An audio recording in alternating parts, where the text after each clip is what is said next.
Ele mal sabia nadar, mas naquela noite o silêncio do rio foi rasgado por um grito. Um corpo pequeno, frágil, afundando em meio à escuridão.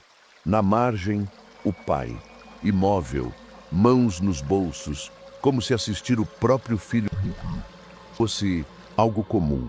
Não houve socorro, não houve remorso, só o som da água e o silêncio cúmplice da noite. Só que ele não estava sozinho. Uma mulher estranha, misteriosa, estava ali. Ela viu tudo, e o que fez mudou para sempre o destino daquele menino. O que levaria um homem a cometer algo tão monstruoso?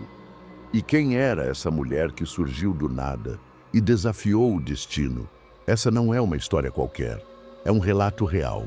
Uma cicatriz viva, marcada por segredos de família, abandono e salvação. E quando você descobrir o que estava por trás desse ato, vai perceber que algumas verdades são mais sombrias do que qualquer ficção. Então, já se inscreve no canal, porque a última revelação vai deixar você sem chão. Aos 7 anos, Taluan já sabia o que era fome. Mas não a fome que se mata com arroz, feijão ou pão amanhecido. Era a fome de ser visto, de ser escutado, de ter um nome dito com carinho. Em casa, o som mais constante era o de passos pesados cruzando o corredor, seguido de portas batendo, vozes cortantes e silêncios piores que qualquer castigo. O pai vivia lá, mas era como se só existisse quando queria gritar. Chamava o filho de erro, de estorvo. Às vezes, simplesmente fingia que ele não estava ali. Aniversários. Nunca houve um bolo, nem uma vela. O quarto de Taluan era um colchão jogado no chão, uma coberta fina demais para o inverno e uma mochila velha com um único botão colado com fita. Mas havia algo ainda pior. Ele não conhecia o que era esperança. Não fazia planos para o futuro, porque ele mal sabia se ia ter um amanhã. Todos os dias, ele andava mais devagar para chegar em casa, não porque gostasse da rua, mas porque a rua não batia. Na escola, desenhava pessoas sorrindo, famílias inteiras. Quando a professora perguntava quem eram, ele respondia: são vizinhos. Ele nunca desenhou o próprio pai. À noite, ouvia conversas abafadas, o pai falando com estranhos, vendendo coisas, recebendo dinheiro. E foi numa dessas noites que tudo começou a desandar. O pai estava mais nervoso do que nunca. Trancou a porta, tirou o telefone da tomada e olhou para Taluan com um olhar que ele nunca tinha visto antes. Um olhar vazio, como quem olha para algo que já decidiu descartar. Naquela noite, o menino não dormiu e, quando amanheceu, foi levado para dar uma volta. Mal sabia ele que não era uma volta, era uma despedida, e tudo o que aconteceu em seguida poderia ter sido evitado, se ao menos alguém tivesse prestado atenção nos sinais. A tarde caiu pesada naquele dia, nuvens baixas, céu cinza, um vento estranho que parecia sussurrar segredos. Taluan andava ao lado do pai, em silêncio, cada passo mais longe de casa, mais longe de qualquer vizinho, mais perto do rio. O homem não disse para onde iam, nem porquê. Taluan apenas seguia, como fazia desde sempre. Chegaram na beira da água. O lugar era deserto. As árvores balançavam como se soubessem o que ia acontecer. O menino olhou para o pai. Quis perguntar se iam pescar, mas algo o impediu. O olhar do homem estava frio, cortante, sem alma. Ele tirou o boné da cabeça de Taluan e com voz baixa disse: aqui é seu fim. Antes que o menino entendesse, foi empurrado com força. A queda não foi longa, mas o impacto foi brutal. A água estava gelada, densa, suja. Taluan se debatia, mas não sabia nadar. Engoliu água, sentiu o peito queimar. Tentou gritar, mas só entrou mais água. Seus braços batiam no vazio, as pernas chutavam o nada. No alto, o pai apenas observava, imóvel, inexpressivo. Era como se estivesse assistindo a uma cena qualquer. Mas alguém estava vendo tudo.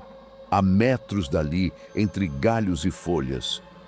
Uma mulher observava. Ela não gritou, ela correu. Sem pensar, pulou na água. Pegou Taluan pelos braços, girou o corpo e o arrastou para a margem.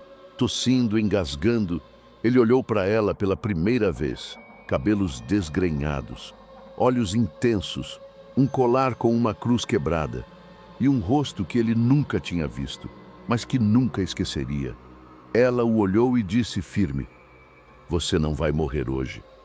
O pai fugiu, nem sequer olhou para trás. E foi ali, naquela margem enlameada, com o peito ardendo e o corpo tremendo, que Taluan nasceu de novo. Só que o que parecia ser o fim era só o começo de algo muito mais sombrio. No hospital, ninguém sabia o nome completo do menino, nem o endereço, nem se ele tinha outros parentes. Quando perguntaram quem o jogou no rio, Taluan só disse: "Foi meu pai." Mas ninguém tinha provas. O homem desapareceu, como se tivesse evaporado, e a mulher que o salvara sumiu também. Nenhum nome, nenhum contato, só uma imagem. O colar com a cruz quebrada. Foi só semanas depois, em um abrigo, que as peças começaram a se encaixar. Uma assistente social reconheceu o menino. "Esse é o filho do Robson Avelar?" A reação dos funcionários foi imediata. Robson, ex-presidiário, condenado por agressão, suspeito de envolvimento com desaparecimentos e com um passado ligado a uma seita clandestina que operava na região há mais de uma década. Ninguém conseguia provas, mas todos tinham medo dele. O detalhe mais estranho: um relato antigo, de 9 anos antes, dizia que Robson havia tentado sacrificar o próprio filho recém-nascido em um ritual, mas a criança teria desaparecido antes do ato. O caso foi arquivado por falta de provas. Só que agora tudo fazia sentido. Taluan era esse bebê, e o ritual nunca foi esquecido. A mulher que o salvou, segundo moradores antigos da área, era vista às vezes na floresta, sempre sozinha, sempre de branco. Diziam que ela morava isolada, em uma casa de madeira escondida, entre árvores densas. Alguns juravam que ela era muda. Outros diziam que ela só falava com crianças. E havia um boato estranho. Ela aparece para quem está prestes a morrer, mas ainda não deveria. Quando perguntaram seu nome, um velho apontou para uma cruz fincada na beira do rio. Ali é o túmulo da filha dela. O nome gravado na madeira podre era Aurélia, mas a mulher que salvou Taluan também se chamava Aurélia. Anos se passaram. Taluan cresceu entre lares adotivos e abrigos, mas nenhuma família conseguia mantê-lo por muito tempo. Ele sonhava com o rio, sempre o mesmo momento, o empurrão, o frio, a cruz no pescoço da mulher e o silêncio. Quando completou 16 anos, recebeu uma carta, sem remetente, papel amarelado, letra trêmula. "Volte ao lugar onde renasceu. Você ainda não sabe quem é." O instinto falou mais alto. Pegou um ônibus, desceu na cidade onde tudo aconteceu. Procurou por Aurélia, bateu em portas, perguntou em bares, andou por estradas de terra e encontrou uma casa de madeira coberta por trepadeiras. A porta se abriu sozinha. Lá dentro estava ela, os olhos, os mesmos, mas agora com rugas profundas, uma cicatriz no queixo e um silêncio denso. Ela não sorriu, apenas apontou para uma caixa sobre a mesa. Dentro dela, uma fita cassete e uma chave. "Seu pai deixou isso, mas nunca soube que eu guardei." A fita trazia a voz do pai. "Se você estiver ouvindo isso, Taluan, é porque não consegui te matar. A verdade é que você não era meu filho." Silêncio. "Você foi deixado comigo por alguém. Ela dizia que você era especial, que você tinha o sinal, que um dia você traria de volta o que foi tirado dela." A fita para. Taluan não entende. Aurélia se aproxima. "Seu pai não mentiu. Você não veio deste mundo por acaso.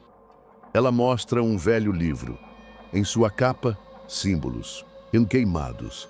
Seu nascimento está ligado ao fim de algo muito maior. E agora que você voltou, tudo vai começar de novo. Taluan tenta sair, mas ao abrir a porta, do lado de fora, uma figura o observa, parada, imóvel, com os mesmos olhos frios que ele jamais esqueceu. O pai não estava morto e ele não estava mais sozinho. A figura parada do lado de fora da casa não era um delírio, era ele, Robson, o homem que jogou Taluan no rio. Só que agora ele sorria. Você voltou, meu filho. Taluan congela. Eu não sou seu filho. É o que ela fez você acreditar. Robson entra. A luz da casa vacila. Aurélia recua, mas não parece surpresa. Você deveria ter terminado o ritual há 17 anos. Agora é tarde demais. Taluan grita. Que ritual? Que história é essa? Aurélia o encara. A filha dele morreu naquele rio, afogada, e ele enlouqueceu. Tentou trazer ela de volta, sacrificando outra criança. Robson grita. Você não entende? Ela voltou, mas dentro do corpo dele, a alma da minha filha está aí. Eu vi nos sonhos, eu vi nos sinais. Taluan sente uma pontada no peito. Um nome surge em sua mente. Aurélia. Não, isso não pode ser. Aurélia se aproxima chorando. Você não é só Taluan. Você é ela também. Metade seu, metade minha filha. Robson avança. Um clarão. Tudo vira caos. Quando Taluan acorda, está sozinho. A casa queimada. A floresta em silêncio. E em sua mão, a cruz quebrada. No espelho, um corte. No rosto que não estava ali antes, mas que se parece exatamente com a cicatriz no queixo de Aurélia. Ele não lembra como escapou, mas desde aquele dia, toda noite, ao fechar os olhos, ele sonha com o rio. Só que agora, ele não está se afogando. Ele está olhando alguém se afogar. E na beira do rio, uma criança o observa, com os mesmos olhos que eram seus, e uma voz sussurra no escuro. Está quase na hora de devolver o que foi tirado. A história de Taluan não terminou. Ela só estava adormecida. E se você chegou até aqui, é porque essa história te escolheu. Também, inscreva-se no canal para não perder o próximo capítulo, porque nem tudo que volta do rio volta igual.